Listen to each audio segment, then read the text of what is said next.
Hi, everybody. Forgetting to get my drink. How's it going tonight?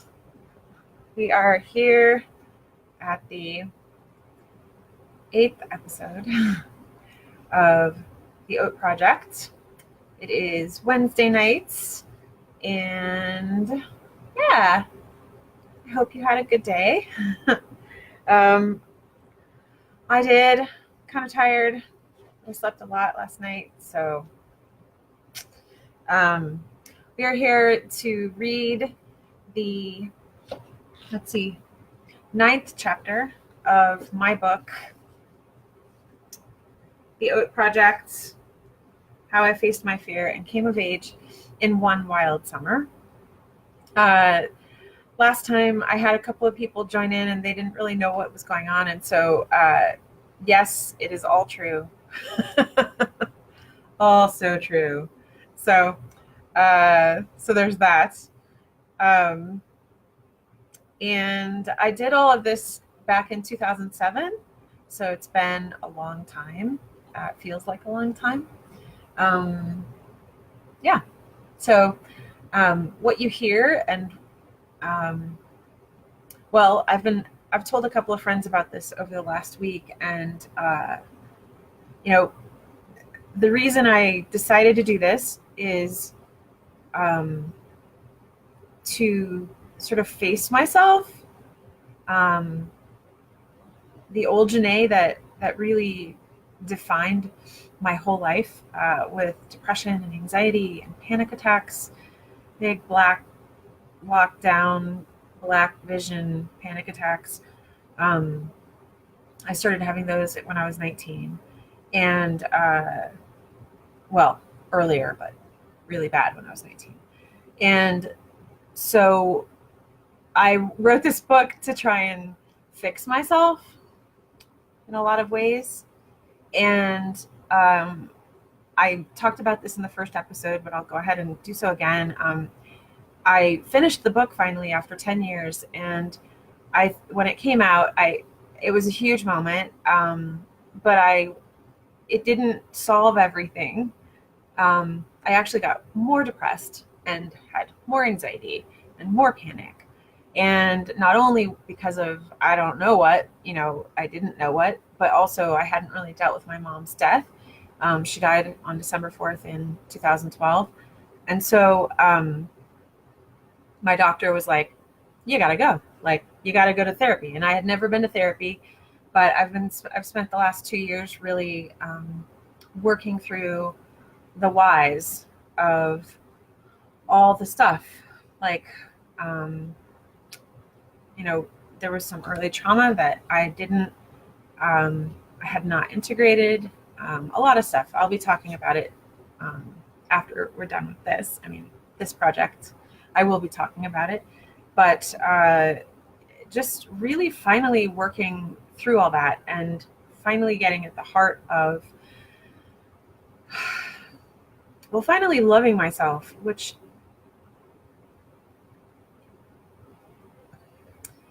you all know me. If we know each other, you know me as a really cheerful person and a really positive person. But I have been a really great faker. Partly because my mom said this thing one time, no, many, many, many times. She said, fake joy is better than real depression. And it is kind of, until that doesn't work, it kind of works until it doesn't work. And so, reading this thing that I don't know how I got it done in the midst of all of that, of so much more. I look at it, and I looked at it a few months ago, and I was just like, how did I actually finish that? So I know the pain I was in, but I just had to, and I did somehow. And in order to move forward with next things, partly because I'm working on the workbook, which, holy God, I never thought I would. I always said it's not a self-help book, and it's not. It's a memoir, but I recognize people have told me enough that somehow it's helped them, and I hope it helps you. But in order to really dig into doing that and doing my next things, I needed to really see myself, my old self again. And as I said last time, I probably would have just picked it up and maybe read for a while if I weren't reading it to you. And so thank you for being with me on this journey of being gobsmacked at how clueless and afraid and all kinds of things about myself. But also I hope you get something lovely out of it, and I just appreciate you. So we're gonna go ahead, okay? Chapter 9, head spinning noise.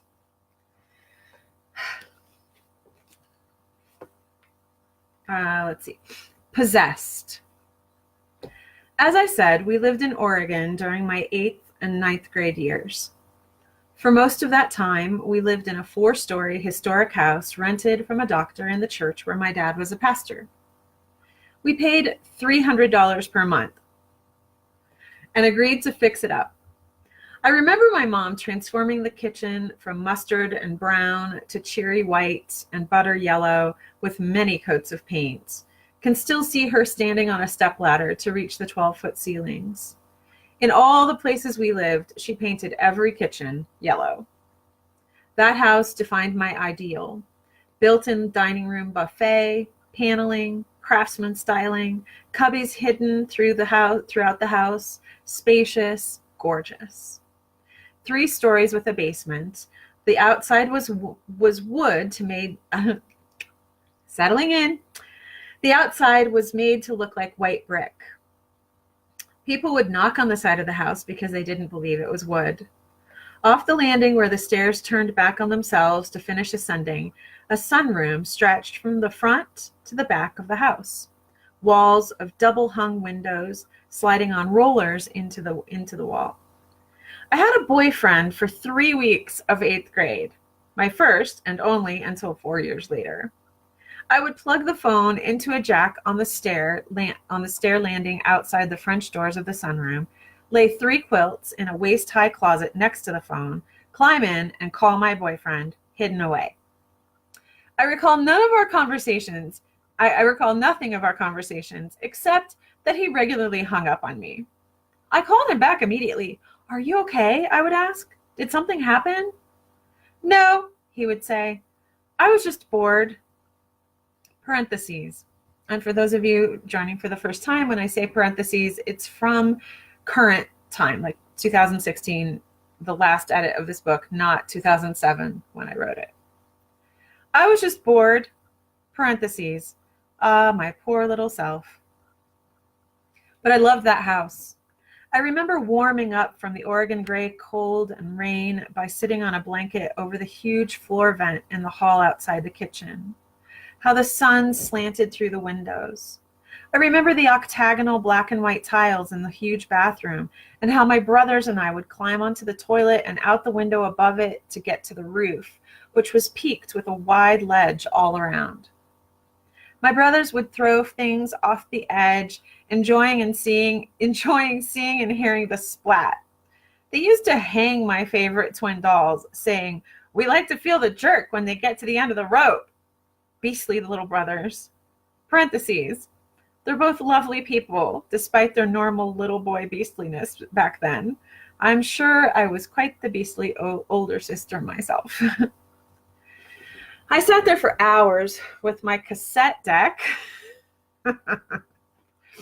playing Elton John's Rocket Man over and over. It rained almost every day of the 2 years we lived there. I had my first flirt, Scott, first boyfriend and kiss, Kyle, and was popular for the first time. I still cried myself to sleep every night, missing Ohio and friends and home, and would have gone back in a heartbeat. My dad hooked up our stereo in the hall at the foot of the stairs and set it to the Christian station's praise and worship music. It reverberated in the hall, reaching every room in the 3-story house. In the middle of the night, a couple weeks later, it blasted the local hard rock, satanic in other words, music station. It didn't happen every night, but often enough that my parents started to worry we had a demon. They checked it before bed every night, making sure the dial was on the Christian station. Despite this, rock music woke us in the dead of night with increasing frequency. Finally, not knowing what else to do, my dad prayed over the whole house. And after that, it never happened again. Parentheses. He hadn't done so when we first moved in, and it was his last resort. In my experience, Nazarenes didn't assume demons infested every dark corner or bad person. We prayed for those under the devil's influence, but I recall very few instances where my dad thought he was truly dealing with demonic possession. For Nazarenes, maybe exorcism smacked of Catholic superstition, only to be done as a last resort. It was a big deal in the 1980s. The furor and moral decline brought on by rock and roll were still raw memories in the church. The debate over whether Christian rock was a tool of the devil or God still raged. 2 missionary kids from Africa I knew said there was no such thing as Christian rock, that they'd heard those same rhythms echoing through the jungle, calling for war and pagan ritual. And now I was seeking out heavy metal, a real rock concert in person. I just might glory in those forbidden rhythms. Excuse me. Parentheses. I wonder what those guys listen to now. Have they changed their minds? Of current music, I knew Elton John, Prince, the J. Giles Band, and the Pointer Sisters. No Kiss, no Led Zeppelin, Journey and Chicago were as hard rock as I got.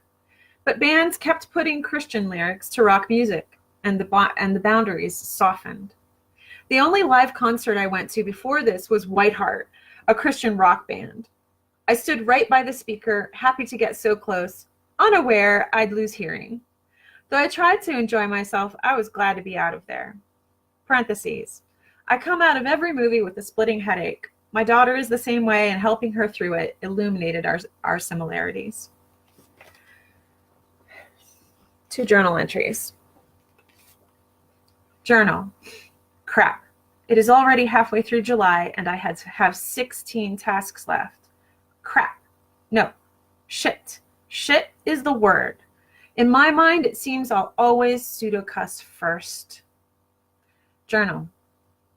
Wonder if any of my council will brave hard rock with me, or will it be Owen and me, or some other poor soul I rope into it? Will I be able to let my body go to dance or mosh, or would that push me into the violent zone? Do I have a violent side? I don't want to get hurt just for the experience. Report. Anna and the Black Sheep.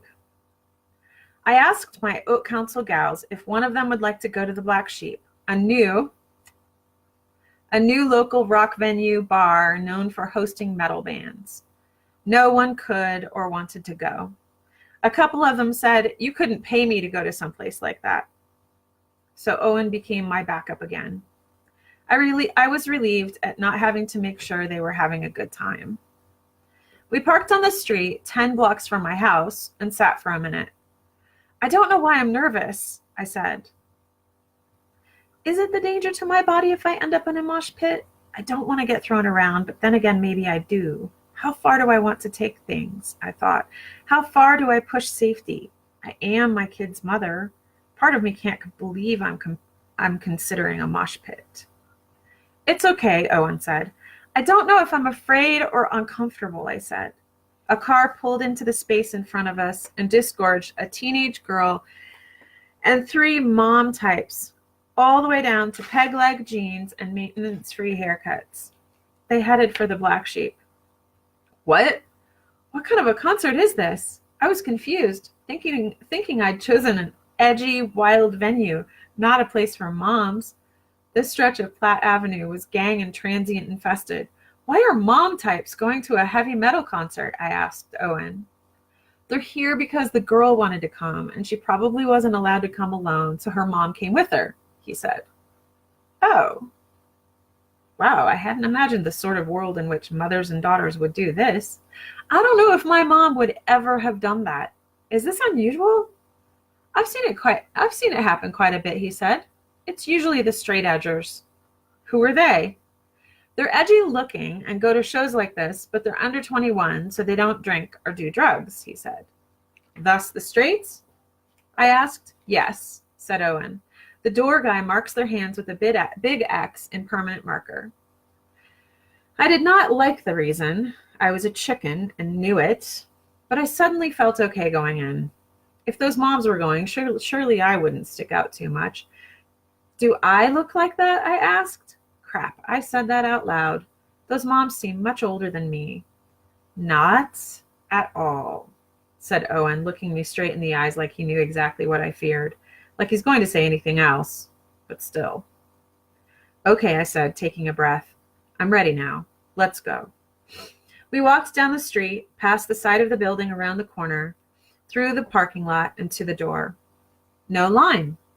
No eager fans queuing for their favorite band like I'd seen when driving by. 5 or 6 youngish, but not in goth black, people talked outside. The girl behind the desk seemed to fade into the black. Blonde, finely drawn features, small print patterned blouse, no black eyeliner. I paid, and the hulking bouncer next to her asked to see my ID. You certainly can, I said.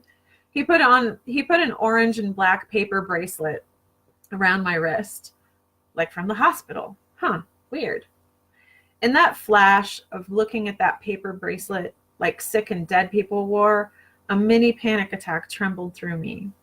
Will I end with a paper wristband around my arm? Will I look at it and remember this moment when I'm old? How will I handle it? Will it be orange? Death and illness stalk me even here, damn it. No markered X. I am old enough to drink, after all. Do they card everyone? The inside was drenched in black, floor to ceiling. We were about an hour after the website said it would start, but the first band was still playing, loudly. The 4 guys on stage, one drummer with 3 guitarists, looked all of 15. The mom types' digital cameras clicked, teenage girls' cell phones snapping. Earlier that day, I'd told a friend about the show, and he had said to stand on the ledge around the outside of the dance floor at the Black Sheep to avoid mosh pit mayhem. Not enough people here for that. He said Slayer was coming to town in 2 weeks. It's at the Coors Amphitheater, but the mosh pit will be way too many people in too small a space. Gonna be crazy. The quintessential metal rock concert. Exactly what I wanted this task to be. Should I go? What makes people go intentionally where they know they'll be injured? Do I want that? What if I got hurt to the point I couldn't be a good mother or wife or person? Aren't mosh pits dangerous? I asked. Oh yeah, they are, definitely, he said, sounding delighted. But I could get 3 of my buddies and we could shield you with our arms. He stuck his arms out straight like a railing. Make a shelter for you and take you out into the middle. He was certainly enthusiastic about this idea. And he was tall and burly. It seemed safe enough. Would Jack approve? How much would it cost? Am I being naive thinking I'd be safe? I didn't take him up on his offer. So I'm here in this pathetic, empty place instead. At most, 40 people gathered like grains of salt on the black dance floor, in front of the stage and back by the bar. We stood in the middle. Only the band was dancing. They're having all the fun. Some heads nodded to the beat. My body begged to move. My hips and feet swayed and quaked a little, but the empty space and silent people stilled me. And then the damn drummer. Every time he tried anything complex, he lost half a beat. Infuriating. Can no one else hear this? 2 headbanging guys kept losing the non-beat too. They look like they want to knock themselves or the drummer out. The band danced like a hard rock Motown group, their golden brown hair flipping its waves around their shoulders, rocking back and forth over guitars. I wish I were dancing like them. When they finished playing, the moms disappeared. Owen and I went outside while the next band set up. Metal rock blared from speakers mounted on the eaves. So what do you think, Janae? He asked. I could have killed that drummer, cute as he was, I said. Why? He asked, a smile hanging around his mouth. Is he laughing at me or at the drummer? He kept dropping half a beat when he tried fancy stuff, I said. Did you notice? Yeah, he said. Maybe he's surprised I noticed. And where are all the people? Do you think they'll show up later for Anna Dies? I don't know. We went back inside as the next band started. They were louder. Look at this drummer. Actually, it went more like this. Look at this drummer! Owen yelled into my ear. He has big teeth, I yelled back.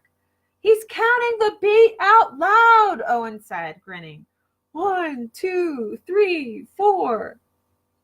I'd rather have a drummer who counts and stays on the beat than one who loses it, I said, grinning back.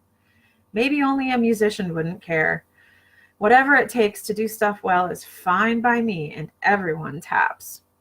You want a drink? Owen yelled, motioning drinking from a cup. I nodded, anything to move away from the speakers. What do you want? He asked. I looked up and down the bar. I don't really like beer, I said. What should I drink if I like margaritas? He ordered me an Absolute Mandarin and cranberry, and it was nice, not too sweet. It was so hot, I was sweating and gulped it, my head quickly spinning. Slow down, Janae. No getting drunk before the drunk task. This was the first time I had drunk alcohol without food. With water, it did keep me cool through the night. Do I tip the bartender for water? I asked Owen. No, Janae, Owen said. He is definitely smirking. The third band's stocky lead singer whipped his long dark hair around a lot. Excuse me. He screamed, We all take ourselves too seriously, man. Why can't we just have fun? It was hard to tell how good they were because their pre-recorded track added depth, but drowned out vocals. Only their third to the last song seemed unique. They called the Santana-esque song Our Ballad, in which soft warred with screaming. Sounds like a bad marriage. Later, after their set at the bar, the lead singer yelled in my ear, You two don't look like you come here often. What does he mean by that? My name is Triton. My mom was a hippie and fucking loved The Little Mermaid. Reeking of stale cigarettes and sweat, he said the ballad was indeed about his marriage, which ended in divorce. Not surprised. Parentheses. God, I was smug. Before the last band played, we took another breather outside. On the way back in, I tripped spectacularly over the threshold, scraping and bruising my knee. The bouncer asked, Are you okay? Only my pride's hurt, I said. Complete dork. I needed to make notes, so I said to Owen, I need a pen. Be right back. He held my drink as I headed to the car. It was dark, but well lit around the building. Maybe I would have been more afraid to go by myself if the show were sold out, but it wasn't, and I wasn't. Only 10 blocks from home. I rounded the corner and passed a guy sitting on the side door steps. Latino, clean cut, with a thin mustache and goatee. Nice looking.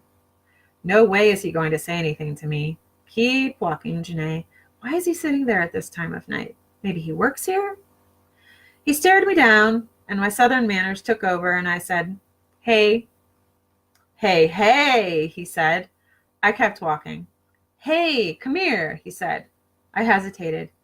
What's the harm? I was right outside the club. Hey, baby, you want to have some fun tonight? He said, waggling his eyebrows and tilting his head back like a cliche. Is he coming on to me? No thanks, I said, holding up my ring finger. I'm married. Oh, no, he said, smiling and shaking his head. Not that kind of fun. This kind of fun, pointing to his head. Ah, I said. Is he talking about drugs? No thanks, man. I don't really do that either. What do you do? What do you do? I hesitated. Good question. I'm a writer and a mom. Oh, yeah, he said. How old are your kids? 7, 4, and 1. Cool, he said, nodding. You and your husband could have some fun. You here with him? No, I'm here with a friend. Where's your husband? He asked. At home with the kids, I said, suddenly racked with guilt. Oh. I reached out my hand. I'm Janae, by the way. We shook. What's your name? Percy. Oh, dear Lord. Really? I said. That's my 4-year-old's name. Cool, cool. He seemed surprised. It's a good name. Yeah, he said, looking me up and down. I need to get back inside, I said. Sure you don't want anything for fun? No thanks, I said, but you have a good night. I smiled at him and extended my hand. You too, he said, smiling and shaking my hand. When I walked back from the car, he was gone. Inside, I told Owen, I just got offered drugs. Really? He acted surprised, but I don't think he was. The last band was the best of the night. Thank goodness. Their lead singer was a girl. On stage were one guy on drums, 2 guys on guitars, 1 girl as backup and keyboard, and the girl in the lead. Parentheses. Ooh.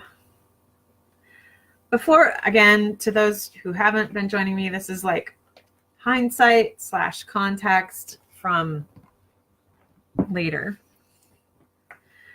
Parentheses. Before I go on, I must tell you that what follows are my unvarnished thoughts as I stood watching this band. I would never in a million years have actually spoken these judgmental, body-shaming opinions. To have to leave this bit in is now mortifying, but required by my guidelines for reporting the project. I've always analyzed how clothes fit on others because I'm always comparing myself to them. Though my thoughts seem like I was body shaming, my brain was imagining myself on stage too. Lushly built, the lead dressed to show off her chest, arms, and calves, covered in floral tattoos. Black camisole, black capris, black Chuck Taylors. Her eyebrows looked tattooed, their arches not doing much for her nice eyes. The fit of her cami and low cut of her pants, though trendy, didn't flatter her figure. If the camisole had been longer, it would have enhanced her curves instead of creating the dreaded muffin top. My Southern heritage is showing. Ugh. Rules for Southern women. Wear only clothes that flatter your figure and balance your body's flaws. Know your body's flaws and sit, stand, and walk to minimize them. The more fit the body, the wider range of clothes possible. Never leave the house without, quote, putting on your face. At the very least, use lipstick. Wield sexy like a knight's sword. The presentation of the body is paramount. Change your body's natural tendencies and postures if they're unflattering and thus unattractive to the opposite sex. Is this only a Southern thing? Old-fashioned? When I see women wearing something unflattering, I want to help them. I don't feel comfortable in shorts to this day. Even when I wore a size 6, good grief, I was skinny and didn't realize it, I was uncomfortable. My daughter is growing up with mercifully fewer body hang-ups than I had. It has been an intentional parenting goal. She's so exuberant and confident that sometimes I've wondered if she needs some physical oddity to keep her humble, like glasses did for me. Wait, I'm equating humble with self-conscious, low self-esteem, and feeling ugly. I don't want that for her. I want her to feel graceful and beautiful, inside and outside. It's taken me so long to even begin to start loving myself. Boy, I hope in whatever way I matter, I hope I can pull that off. Parentheses. When I wrote those words in 2007, my daughter was 7 years old, and body issues seemed far off. Now she's a young woman at 16, and as her body matures, she's shown the normal awkwardness. But for the most part, so far, mind you, she seems to be comfortable in her skin in ways I have yet to attain. I love that girl. She's amazing.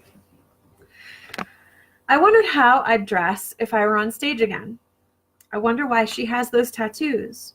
Do they make her feel beautiful? When she decided on them, did they express how she felt about herself already? She wore capris to show off her leg art. Do they make her feel like a rock star? What does she sing when she's alone? Her presence filled the small space left for singers on the stage, but the stupid sound guy didn't turn her mic up enough to hear her over the guitars. Infuriating. Sound guys and singers. Why can't they understand people come to hear the instrument of singers' vocals as well? The lead and I occasionally locked eyes. What does she see in me? That I don't fit here? Do my polo and khakis give it away? Does this level of noise realign energy in the body? Does it cause imbalance, or could it actually bring balance and clear away clogs, and thus not be a bad thing? The keyboardist had a good voice, but looked like a lost worship team singer. Waist-length, blonde hair, parted in the middle, no makeup, unflattering black shirt dress, red and black striped tights, and clunky high heels.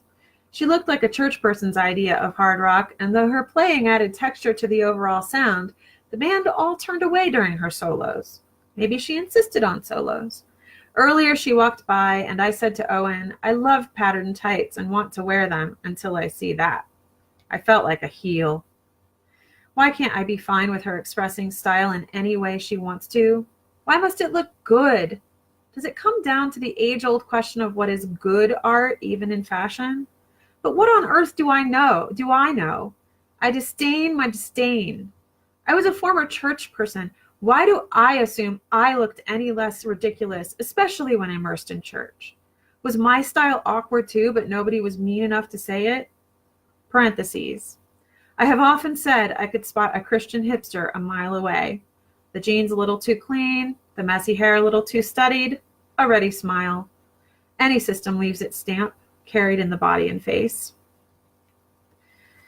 It became like girls against boys up on stage. A grade school game of tag, the lead trying to sing over the guitars, keyboard girl begging for solo time. And though they were better than all the other bands and clearly having fun, it was only okay. Two girls in the audience stood in the same spot all night, barely talking, not moving. Is this normal? Are they trying to be cool? Why are they here? Another girl with jeans perfectly placed to show off her tattoo clearly wanted to dance, but also seemed to be there alone. Is she here to hook up with boys? Would I do that? My favorite part of the night. Two guys stood at the foot of the stage and synced their headbanging. One looked no older than 15, pale-skinned with hair down to his butt and thick glasses. When the music started, so did his head, spinning his upper torso, flinging his head and hair in a body-wide circle, not quite with the beat. Does he practice this in his room? Why does he do this? Does his brain need that particular stimulation? I knew research has shown that spinning in childhood actually develops the brain, and someone told me headbanging produces serotonin and becomes addictive. Merry-go-rounds, drunken sailor spinning, anything that spins does it. Does the need continue into adulthood? Might a doctor someday say, go home and spin for 3 minutes, 3 times a day? I kept thinking of him like his mom tonight, like his mom might.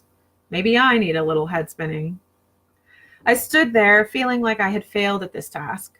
No crowd, no mosh pit, no line out the door, no fights, or rather, one pretend fight between 3 guys trying to pretend there was a mosh pit. I wish I'd gone to Slayer. Parentheses. I completely missed the point of how people do rock concerts in real life, not for a project. The point is to have fun. I wasn't focused on having fun. Thus, I keep saying thus. Okay. Thus, the whole task was something of a fallacy. Journal.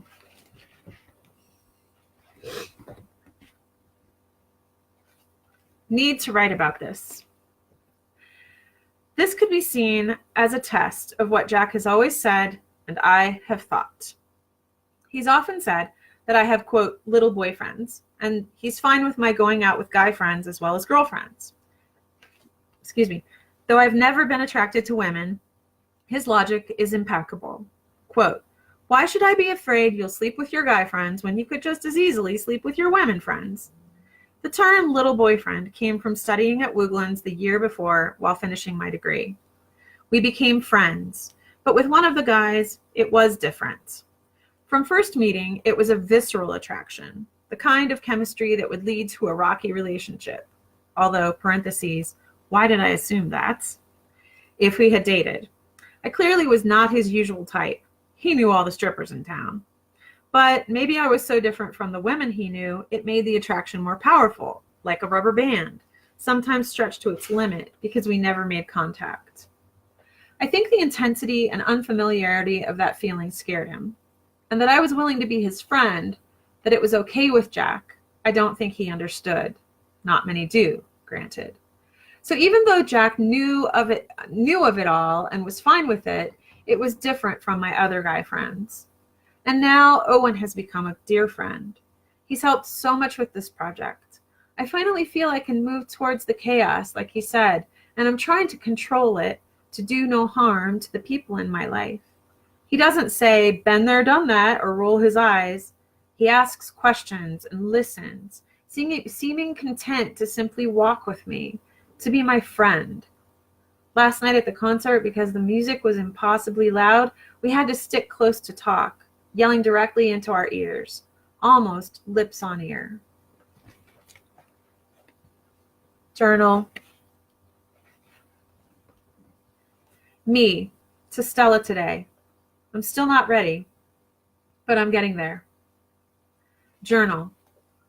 I've become an archaeologist of myself, digging it out and bringing my own wild back to life.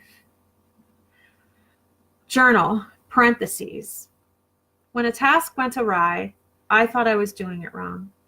But since ditching my vigilant, self-critical performance paradigm and simply experiencing life around me, I now know that what I saw as failure is simply how life goes. Sometimes a show's boring, even though they're a national act. Shit happens. Sometimes it's no one's fault.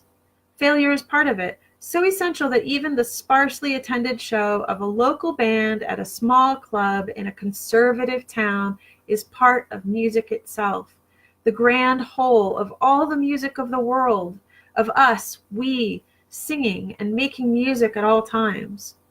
So though it sucked, it was also perfect. Journal. When two people love each other, they'll go to any length to meet each other's needs.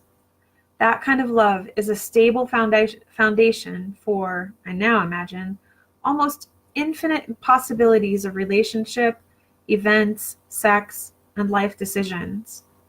Maybe that's why some couples have open marriages? I have two friends who do. Is it recognition of need or only selfishness? A deep, respecting, loving desire to meet those needs? Or manipulation?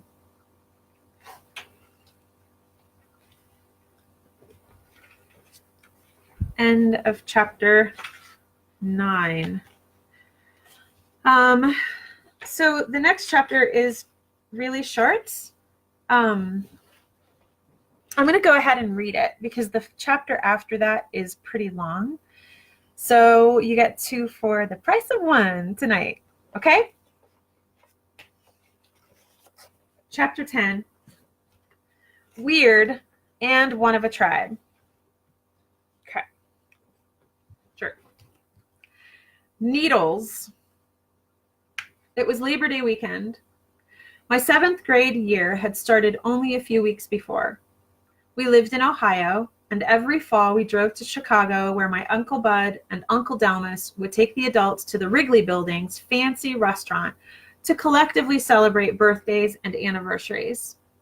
One year, we kids babysat ourselves, resulting in the most epic spitball war of my life. It was the day of the big trip, and I couldn't breathe. My mom had taken me to the emergency room twice already, and twice they had sent me home deeming it not serious. Parentheses. When I'm sick, I know it long before it becomes clear to anyone else, and I don't look sick until much worse. All I recall is the roof of the back of the station wagon as I laid there trying to get air into my lungs. With asthma, my colds went straight to bronchitis. Parentheses, the smell of Vicks Vapor Rub sends me straight back to childhood. I recall my mother's frustration as the doctors refused to believe her. When sick, I tried to make others unafraid for me, forcing myself to optimism, even when horribly ill, positively spinning my self-assessment out of a need for them to know I could make myself better. But I couldn't breathe. So instead of Chicago, my parents drove for the third time to the hospital. I saw the ceiling of the car, then the bright lights of an ER table, many people standing around me, then, from far away, the pricking of needles all over my body, and then it all went blank. I woke up in a hospital room with an oxygen feed in my nose. As my family came in, I grinned and said, "How do you like my new jewelry?" Parentheses. As a parent, this slays me. My mom often told this story as part of our family history to illustrate how I was like the unsinkable Molly Brown, ever cheerful. I'd almost died on the ER table, and still I joked. It was not a private room. The girl in the other bed was 18 years old and so cool. We became fast friends. By bedtime the next night, I'd gotten well enough to ditch the oxygen feed, but still had an IV in my left hand. I went to sleep anticipating a fun Saturday morning watching cartoons with my new friend. I woke and we did watch cartoons, but it wasn't very fun. My friend wasn't laughing like the day before. She stared at me, her brow furrowed, then looked away. She finally burst out with, "Don't you remember?" Excuse me. "Don't you remember?" "Remember what?" I asked. "Last night. Look at your left hand," she said. I looked down and saw that bandages covered where the IV entered my hand. "Where did those come from?" "You don't remember?" I shook my head no as she said, "In the middle of the night, I woke up and saw you walking across the room, pulling the IV machine with you. It ran out of cord and caught, and you shook your hand up and down. You tore out the IV. Blood was flying everywhere." Her face looked amazed and disgusted. My mouth hung open. "I called the nurse. They unhooked your hand because you kept trying to walk to the bathroom. She took you there, then put you back into bed, redid the IV, and bandaged it." I had nothing to say. "And you went to sleep. You went back to sleep," she said. "I can hardly believe it," I said. "I sleepwalk when I have to go to the bathroom, but blood and all that." I shook my head and looked at my hand. "I don't remember any of it." Her face told me she barely believed me, but we became friends again for those brief hospital moments and laughed about it a lot while watching cartoons. Still, I have to watch when getting shots or drawing blood. It's not a full-blown phobia, mind you, but I must watch. Usually, they struggle to find my deeply buried veins. Journal. I'm starting to have to force myself to get nervous before some tasks. Needles, more holes in me. I'm nervous, but I've heard such great things about acupuncture, and this doctor in particular, I don't feel that nervous about tomorrow. What will she see? I'm so afraid of what could be going on under my skin. I'm beginning to understand my father's hypochondria. If I could afford it, I'd get a full body scan. Is Chi similar? I'm ready to relax. I hope I can relax. Report. Odd, weird, and not alone. As I drove to my appointment, I could feel the summertime flying. When I called to arrange acupuncture and Dr. Uvegas said her first open new patient appointment was 2 months away, I panicked. I told her about the project, and she said she could skip the long evaluative part and get me in that week. Phew. I was a little late, having made the mistake of driving through downtown at lunchtime. It may be small, but it gets clogged like bigger cities. I parked in front of the building, 311 blaring until I cut the engine. The acupuncture sign was small compared to the Republican headquarters sign hanging above the building's other door. I wonder what they think of their neighbors. Do they get acupuncture? Is acupuncture only for liberals? A string of small bells hanging from the doorknob tinkled as I went in. Dr. Uvegas stood at a counter dividing the small reception area from a long, softly lit hallway. Paperwork filled the shelf of an armoire on the other wall. She was brunette, a little taller than usual, fit, olive-skinned or just tanned, I couldn't tell, wearing black pants, white shirt, and black Danskos. I always like people wearing Danskos. Are you Janae? Yes, I said. Sorry I'm a little late. I took Tejon through all that traffic. You're in plenty of time, she said, smiling. I breathed out. Her dark eyes seemed open and calm, with a sense of waiting, attention, of listening. Her shoulders were relaxed, so rare in fit people. She handed me a clipboard with medical history and permission forms. My fear of death tripped over the list of possible side effects. Could, quote, puncture a lung. What? Don't look, don't linger, move on. It's safe, it's safe, it's safe. She led me to a small, naturally lit room with a massage table in the middle, made up with sheets and a pillow for under my knees.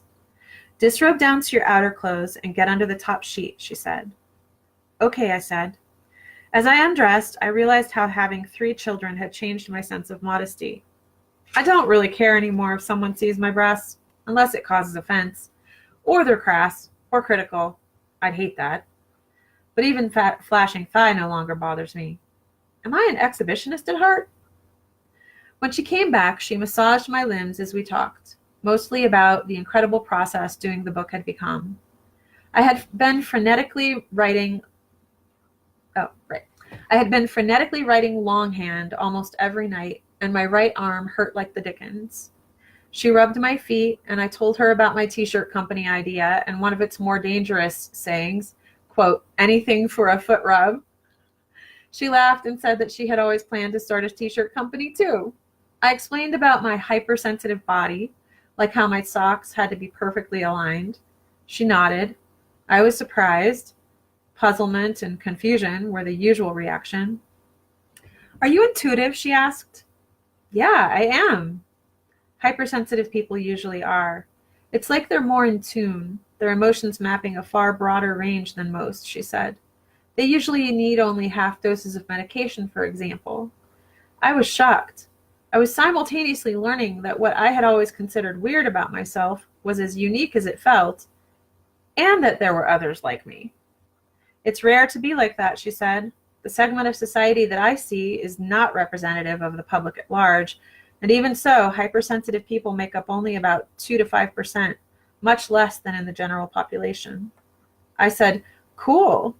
I am not alone. My self-worth is stabilizing, rising, becoming solid and intangible. Context can help. When I had spoken of going to Dr. Uvegas, every person said, she is so good. Top in her class at school, considered the best in town by many, I saw no evidence of conceit or arrogance in her, as with most doctors. She swabbed my skin with alcohol, cool spots popping out section by section. I didn't look and didn't feel much at first as she placed needles in me. Only the one in my left hand stung as it pierced my skin. We talked for a while longer, and she said, if you want to deep breathe, fine, or go to sleep, whatever you're most comfortable with. And she left. I didn't realize she would leave. I had imagined it like massage, direct, not passive. Relaxing piano music played. I was perfectly comfortable, not too cold or hot. I was on my back, how I sleep at night. I wanted to sleep. 1 quiet hour to sleep, so rare. I closed my eyes and breathed and almost slept. Time seemed to stop, not like stone, but like a river's surface, flowing but immeasurable. Though my eyes were closed, I began to see a field of light, my whole body outlined, pulsating. It didn't stop. I hardly felt the needles, but 3 spots began to throb and ache. The back of my left hand between thumb and finger, my underarms, and my left elbow. So though I was as relaxed as I'd been in ages, fear niggled. Is something wrong on my left side because those are the only areas hurting? Is it supposed to hurt? Could it trigger some sort of attack right here on the table, like a heart attack or seizure, or worse? Am I doing something wrong? Parentheses. I asked, what have I done wrong? First, straight to blaming myself. That question is deeply embedded, foundational to holiness theology, in which I had been trained from birth. We are always to ask ourselves, which sin am I missing? And now, finally, even though I know I was taught this out of love and care, my parents and community wanting me to be saved from the damnation they believed in, I am angry. I am finally angry. How pernicious. It's almost unconscionable. I relaxed as best I could. When Dr. Uvegas came back to take out the needles, I hesitated to tell her about the achy spots. I didn't want to make her feel bad for hurting me. When she asked, I said, I feel better, though a bit unsettled. She had been so kind and gracious to see me, I said nothing and worried something was horribly wrong with me. So I left in pain. My elbow ached for a couple of days, and I was worried until I ran into a friend familiar with acupuncture. She assured me it was normal, that this was why acupuncture works. It means there's energy movement and you're unblocking the clogs. Phew, but why is the energy blocked? Dreams. When Jack got home that day, I laid down with the baby to feed him and fell asleep. I had planned to spend a couple of hours with Jack before going out to write. Instead, he let me sleep for 3 much-needed hours. I don't know why, but I rarely dream about the actual act of sex. I have always been envious of friends who often do. My dreams are usually either like a Jane Austen novel, ordinary scenes intricately textured with underlying motives and emotions, or elaborate sagas of societal upheaval and rebellion in which I run from the powerful establishment who are hunting me to kill me for my influence. Even the few dreams, including any sexual interest, even crushes, have usually been in those contexts. Just before waking, I dreamt of being at a drama competition at a school yacht club. I ended up downstairs hiding behind a chair with an imaginary classmate who I thought was hot. And he fingered me to climax. And then I woke. I almost never climax in dreams, contrary to real life. I couldn't stop grinning for a while after waking, even as I mothered my children, made supper, ached from the acupuncture, and prepped for the evening's writing. Journal. It has been a great day so far. Playing with my children, reconnecting with a friend on the phone, acupuncture with a little bliss-inducing massage, a nap with a sex dream, writing, and now, 3 hours later, the new Harry Potter book. Yay. Parentheses. I read this and shy away from it. Do I still rarely dream of sex? Yes. Do I still wonder if I'm weird? Yes. 9 years later. Am I typing ever so slowly, getting up and walking around, checking email, checking all social media, doing anything but looking at those words because I am monumentally uncomfortable talking about this, squirming, knowing you are reading it? Yes.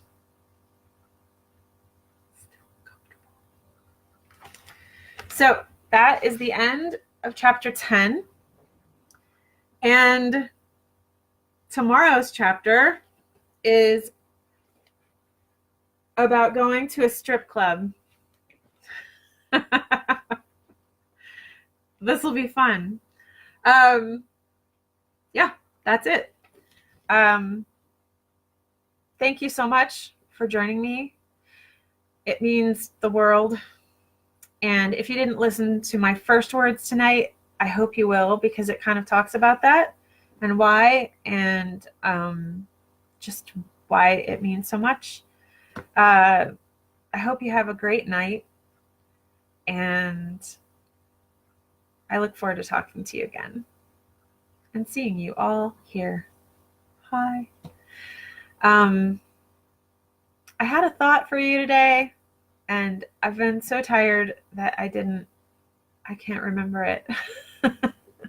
So just take care of yourselves, cut yourself some slack, and then change your mind about whether it's slack or not. Okay? Good night.